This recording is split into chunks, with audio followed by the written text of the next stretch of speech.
one of the tasks that I got to do during this project was to develop and implement the ballistic system. You know, not only for blackout, where it's very prominent because the engagement range is longer, but it's used in NP, it's used in zombies, and it provides a grounded feel to the weapons. I think that there's a lot of misconceptions about ballistics and misunderstandings about what it is to the players and how it affects things. Like, typically I hear ballistics described as sort of a bullet drop system. That's one component of it. Numerically speaking, the real study of ballistics probably traces back to Newton and his establishment of the 3 laws of motion. But as far as like actual bullet measurements and descriptions go, it's more the late 1800s where numerical methods were beginning to be developed to describe ballistics and to understand and predict bullet behavior as it flies through space. Our model is based upon the G7 model, which is the same idea. You have a table that describes how a bullet travels through space, how its aerodynamic drag affects its performance over time, but it's specifically for a bullet type that matches rifle weapons. The thing about like the size of our map, as large as it is, it's well within the parameters of a bullet fired from an assault rifle, right, or a pistol or whatever.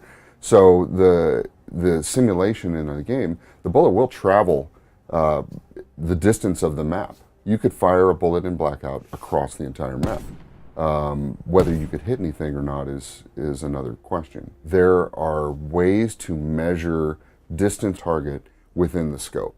And so like, for example, in some types of scopes, there's a horizontal bar, right? And you'll notice this horizontal bar sort of like get narrower and narrower as it travels down visually within the scope. That horizontal bar is intended to be the shoulders at some distance, right? So without thinking about, you know, like, oh, how far away is he, what elevation, you know, or any of the ballistics involved in the thing, what you do is you simply line up the scope hash mark that matches the width of the target, and you know that the scope is intended to be zeroed on a target at that distance with that particular elevation. One of the things that I do when I look at the numbers that I find very interesting is I like to compare different weapons within a class to one another, as well as different classes of weapons. And the things that I always find are the most interesting parts of the chart are where those lines cross each other. Like, take the velocity line on a sniper rifle versus a 5.56 caliber AR, right? Typically speaking, the 5.56 has a higher initial muzzle velocity, but because of the ballistic coefficient and mass of the bullet and the way that the drag is induced upon this round, in a very short distance, the heavier round will cross the velocity line of the 5.56.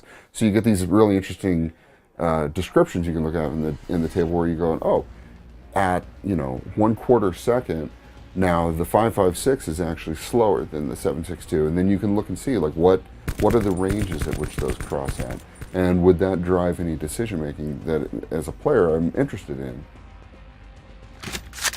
You have to balance the fun of the experience with the fidelity of the experience, right? Because we're not making a bullet simulation software where you're going to determine the performance of a real life bullet at a firing range. What we're making is a video game.